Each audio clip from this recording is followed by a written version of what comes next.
Welcome back to the Deep Dive, where we strap in and analyze complex narratives to give you the strategic knowledge and the surprising insights you need.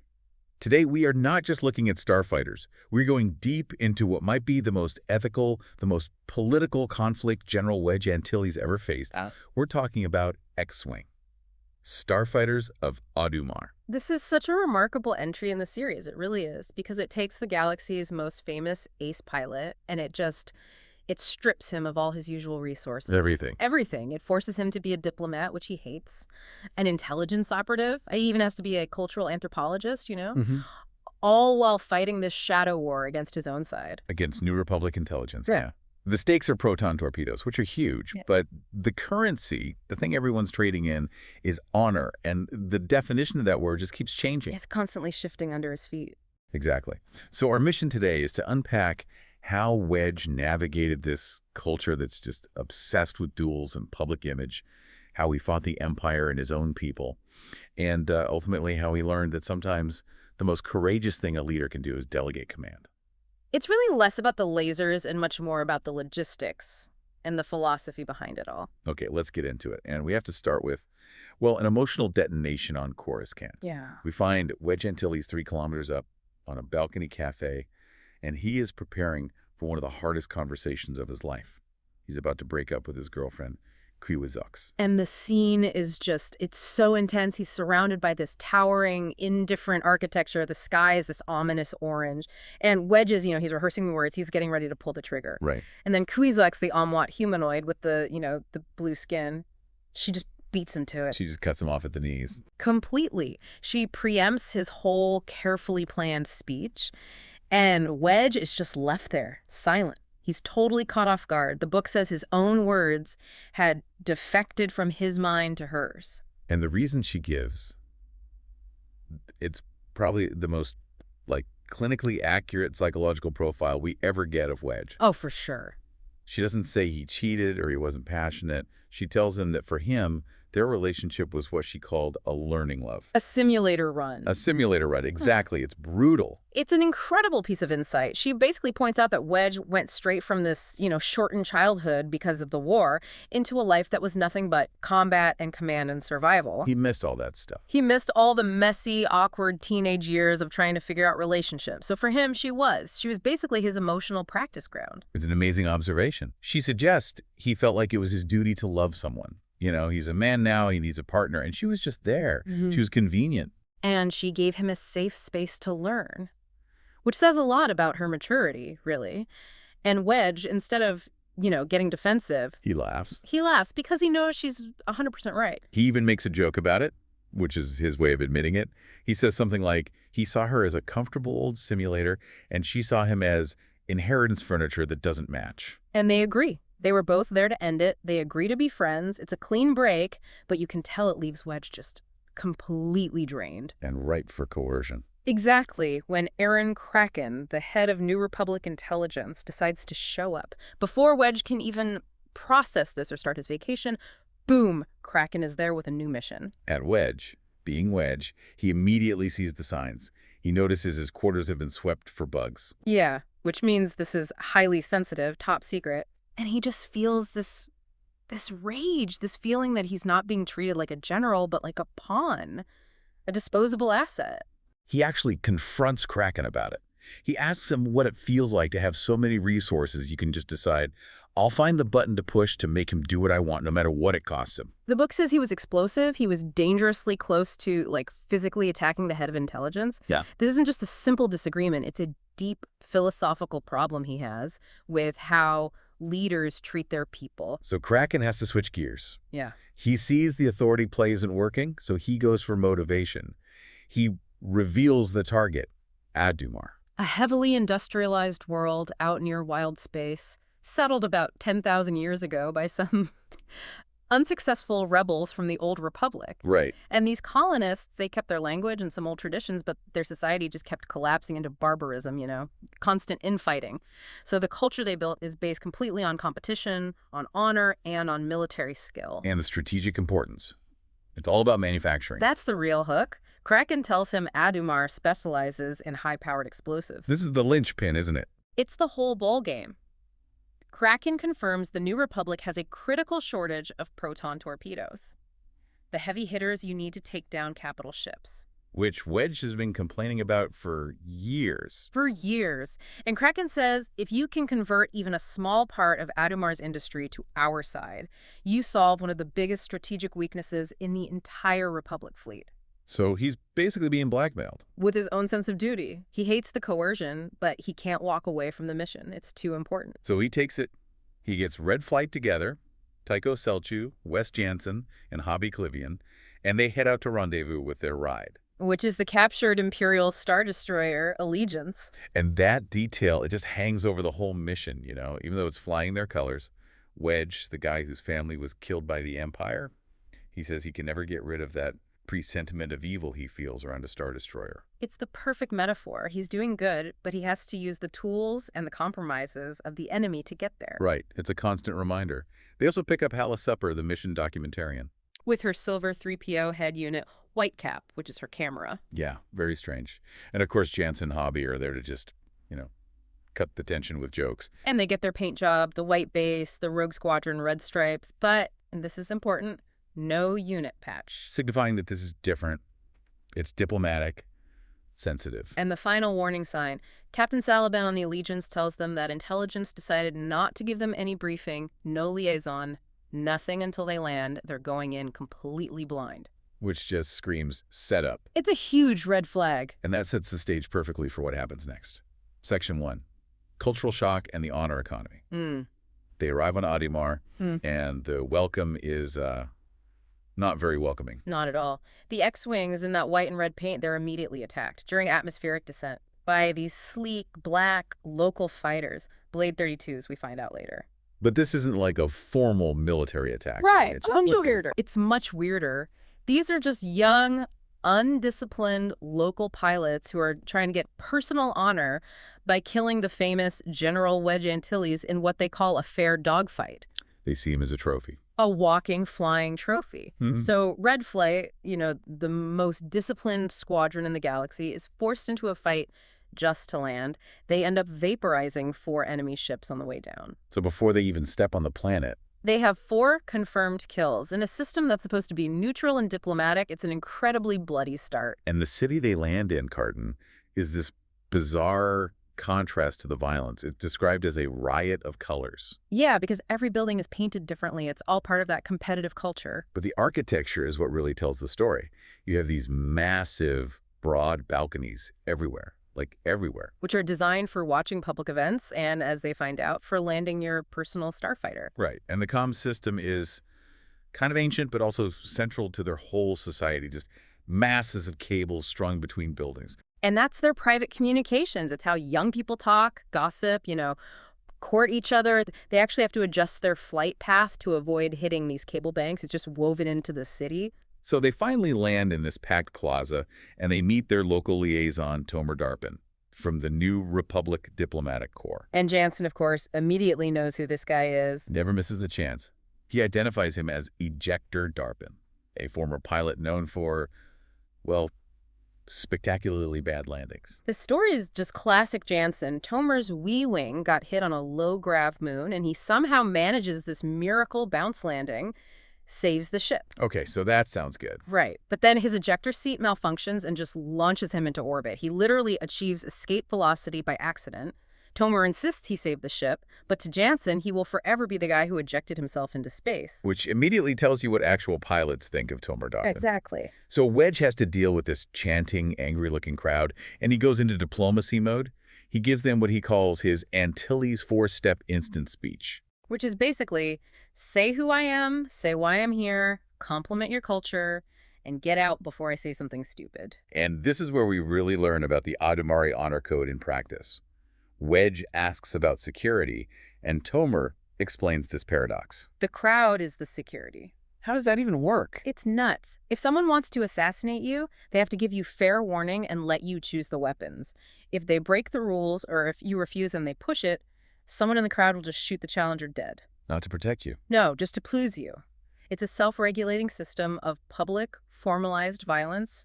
Everything is a performance. They get housed in this big former pilot's dorm, complete with its own reinforced pilot's balcony. and they check for bugs. They're relieved to find the local carton devices have been removed, but... But after their experience with Kraken, they assume, correctly, that their own side is still listening in. They are under constant surveillance. From everyone. So, getting ready for this court dinner, we get our first real taste of Adumari politics. The pilots ditch their awful New Republic dress uniforms. Which Wedge says were designed by someone who never had to wear one. Right, and they put on these elaborate local Adumari outfits. And the fashion is just, it's so over the top. Jansen, naturally, goes for maximum drama, matte black outfit, and a floor-length hooded cloak that shimmers with crystalline stars that blink on and off. You can just picture him. And Hobby goes the other way, with colors so bright they're actually painful to look at. And Wedge is a bit more restrained, green and off-white, but it's the accessories that reveal the culture, the blast sword and the comfin. The blast sword sounds pretty straightforward. It's a vibroblade that fires a blaster bolt when it hits something. Jansen calls it a blaster you have to hit someone with. That's perfect. It really emphasizes that even with advanced tech, they still value this up-close personal combat. But the comfin, the fan, that's the real key, isn't it? That's the whole social language. It's a personal cooler, sure, but how you hold it, how you flick it, every little gesture is a coded message. Agreement, disagreement, insult. It's a silent conversation happening constantly. Which is a nightmare for a guy like Wedge, who's used to direct cockpit communication. Yeah, and then the diplomatic situation gets a whole lot worse.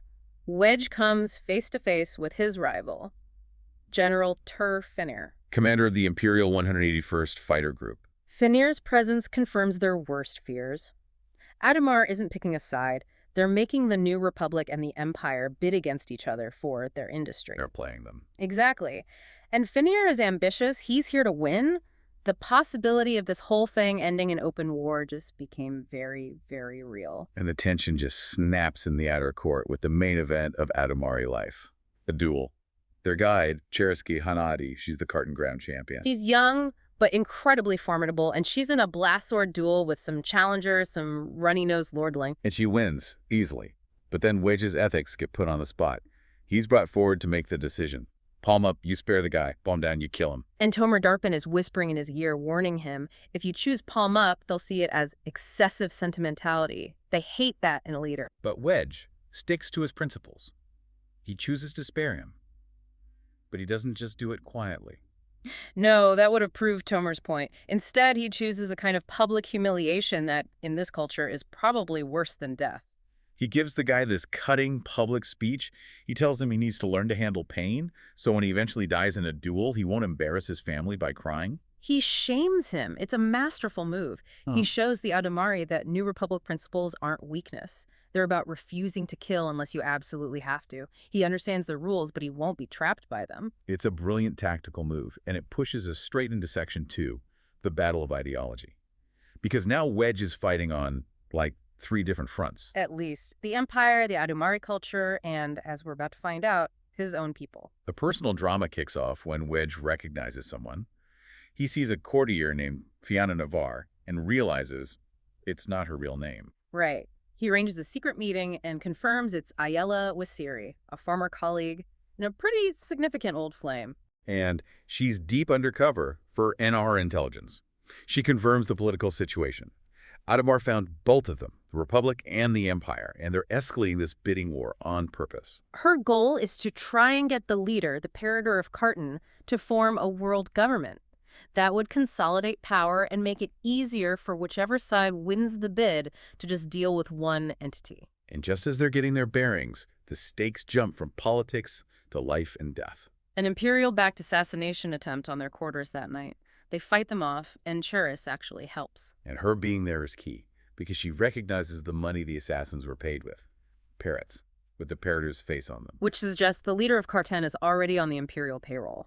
He's corrupt. And again, Wedge insists on just capturing the assassins, no killing. He refuses to play their game, even when his life is on the line. After that fight, Cherys has this quiet moment with Wedge, and she reveals this huge secret. Her great vulnerability. She has severe vertigo. She says, flat out, I can't learn to fly, ever. Which, in a culture totally obsessed with pilots and starfighters. Yes. It's a huge deal. It's why she focused so intensely on becoming a ground champion. Mastering the blast sword was her way of finding honor when the skies were closed to her. It completely redefines her character. Wedge, respecting her honesty, offers to teach her some back-alley maneuvers for close combat if she teaches his pilots how to use a blast sword. A great exchange. And of course, Wes Jansen immediately sees the personal angle. He just bluntly tells Wedge, Cheris is sweet on you. Right. He points out that letting Wedge decide the life or death outcome of her duel was a massive romantic gesture. On Adumar, it was as subtle as flowers and sweets.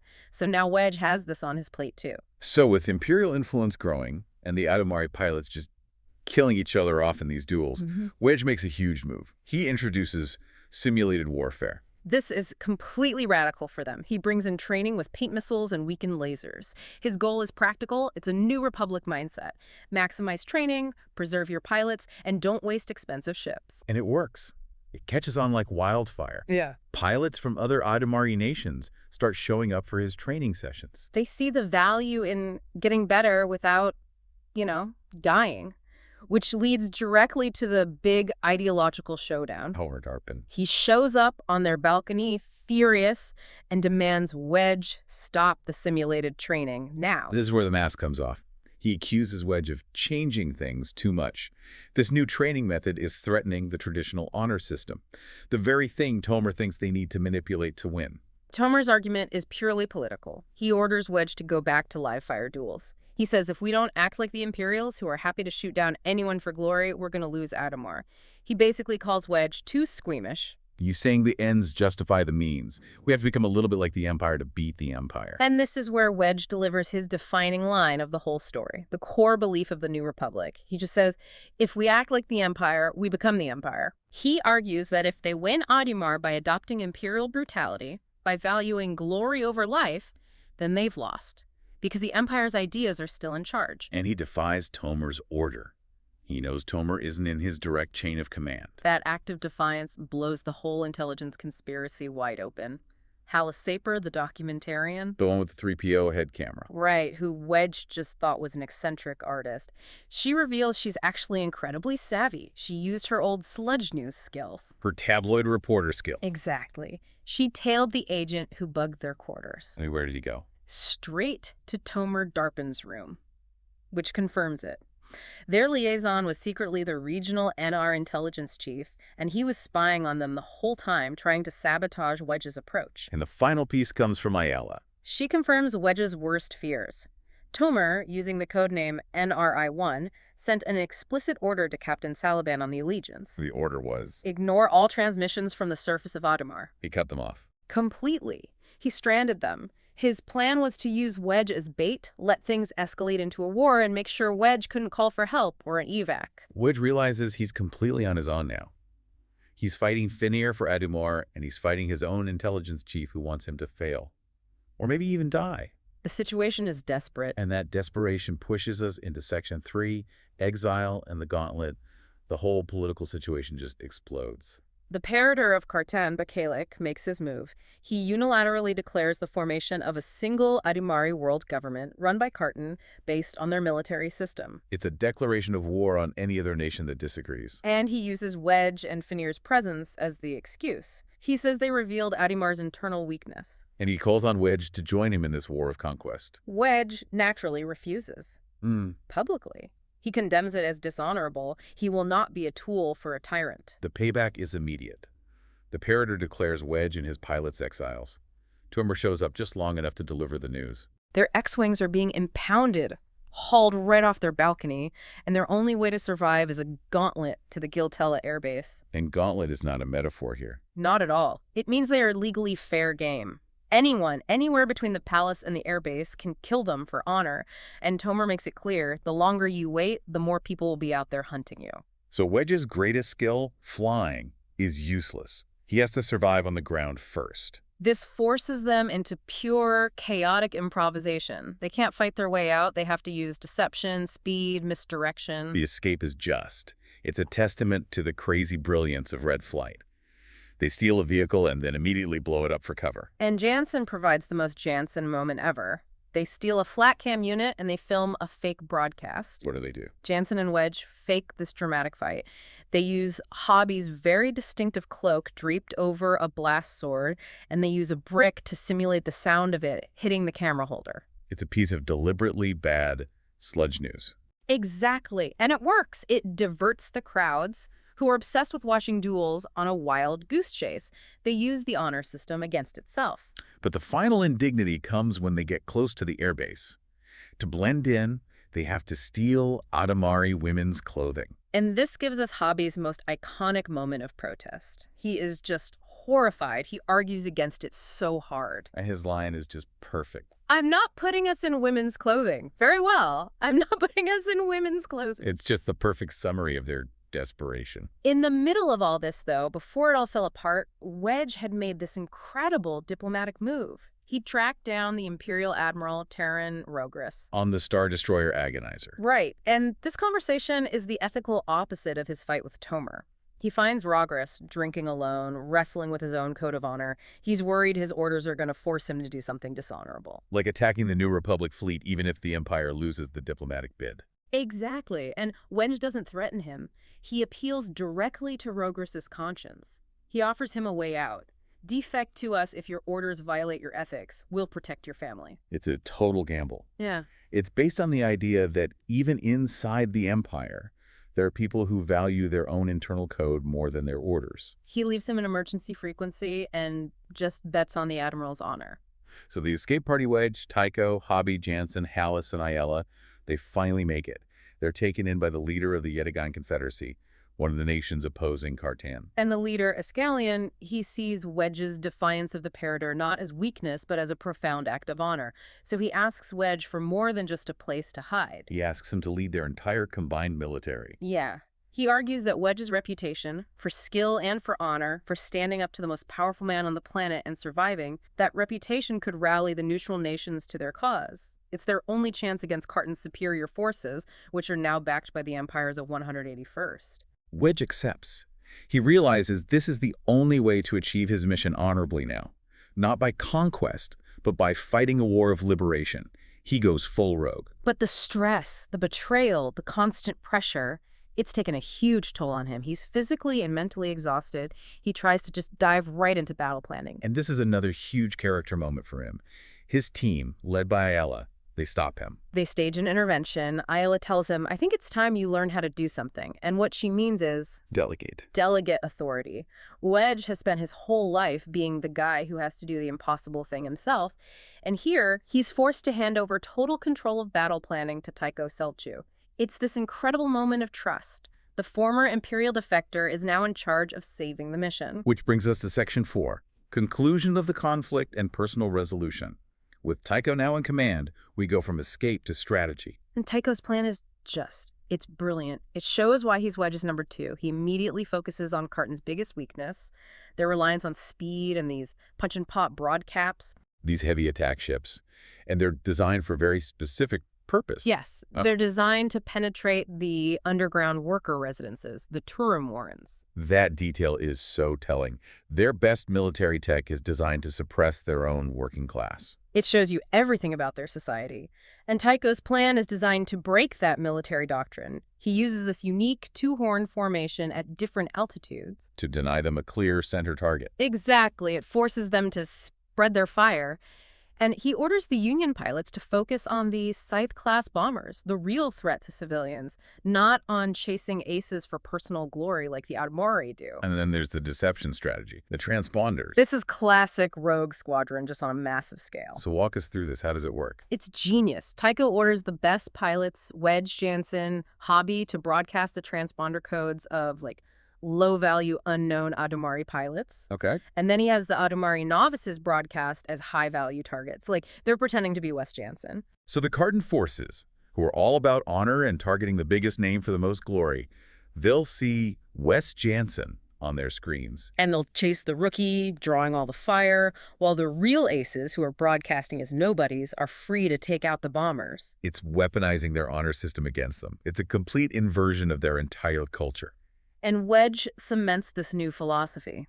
He broadcasts his own rules of engagement to the whole Union fleet. He tells them to fly New Republic style.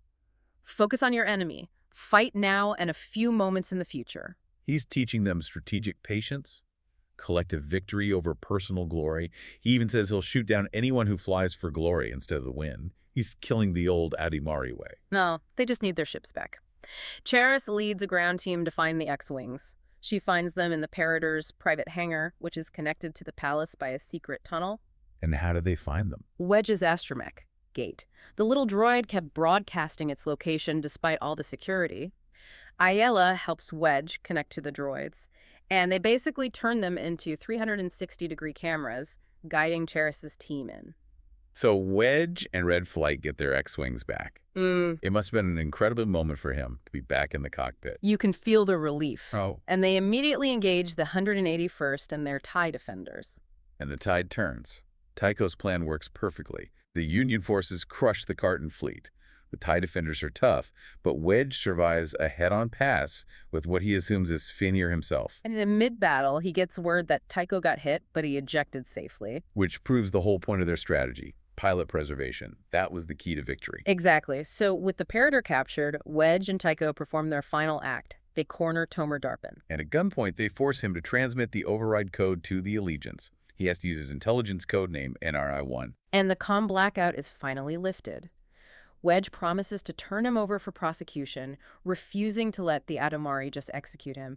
He sticks to his principles to the very end. And that gamble Wedge made with the Imperial admiral. It pays off. Iella reports that the Star Destroyer Agonizer was seen leaving orbit. Rogris chose his honor over his orders. He sacrificed his career rather than participate in a betrayal. It's a perfect parallel to Wedge's own journey. It really is. So the military victory leads to a quick political one. The new Parator of Carton immediately surrenders and joins the Adumari Union.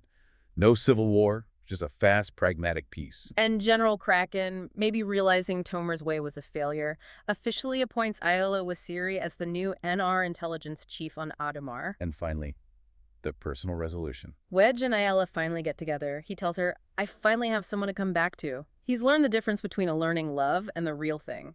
His emotional journey is over. And Cheris, who had to face her vertigo during that chaotic escape, she finds her own kind of honor. She decides she's going to join the New Republic and learn to be a pilot. She conquered her fear. And Wedge, ever the mentor, gives her one last piece of advice. Don't worry about bad timing. Celebrate what you're the right age for now. This deep dive, it's so much more than just a summary of a Starfighter novel. It's a really dense, complex mission with this huge ethical debate right at its heart. So let's summarize the key takeaways. I think the biggest one is just the danger of external honor. The Adumari dual system, it prioritized glory and death over strategy and survival. And that made them weak, made them easy to exploit for a thinker like Tycho. Right. And then there's the core conflict of the whole book, the ethical compromise that wartime intelligence demands. Wedge's refusal to follow Tomer's order, the idea that you have to become ruthless to win. That was his defining moment. He drew a line in the sand. If the New Republic starts using Imperial methods, then the victory is meaningless. They've already lost what they were fighting for. It's also just a masterclass in leadership. Wedge succeeded because he finally stopped trying to be the best pilot who does everything himself. He learned to delegate. He trusted Tycho with the battle, Iella with the intel. Yeah. His greatest strength wasn't his flying, it was his ability to inspire and then, crucially, to step aside. The Adumar legacy is a success. They get the proton torpedoes, they fulfill the mission.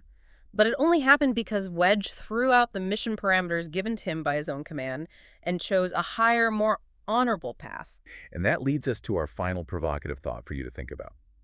Wedge succeeded because he rejected this destructive external definition of honor that the Adumari had. And he forced everyone, allies and enemies, even an Imperial admiral, to look at their own internal ethics. So the question for you is, in our own professional lives, what parts of our careers or our companies are structured around those same kinds of self-destructive definitions of honor or success? Glory over results, image over ethics. Where are we prioritizing what other people expect of us over our own principled long-term goals? Wedge proved that the ethical choice, even though it's much harder in the short term, is very often the most strategically sound choice for a lasting victory. Something to ponder the next time you find yourself caught between duty and conscience. That's all for this deep dive. We'll catch you next time.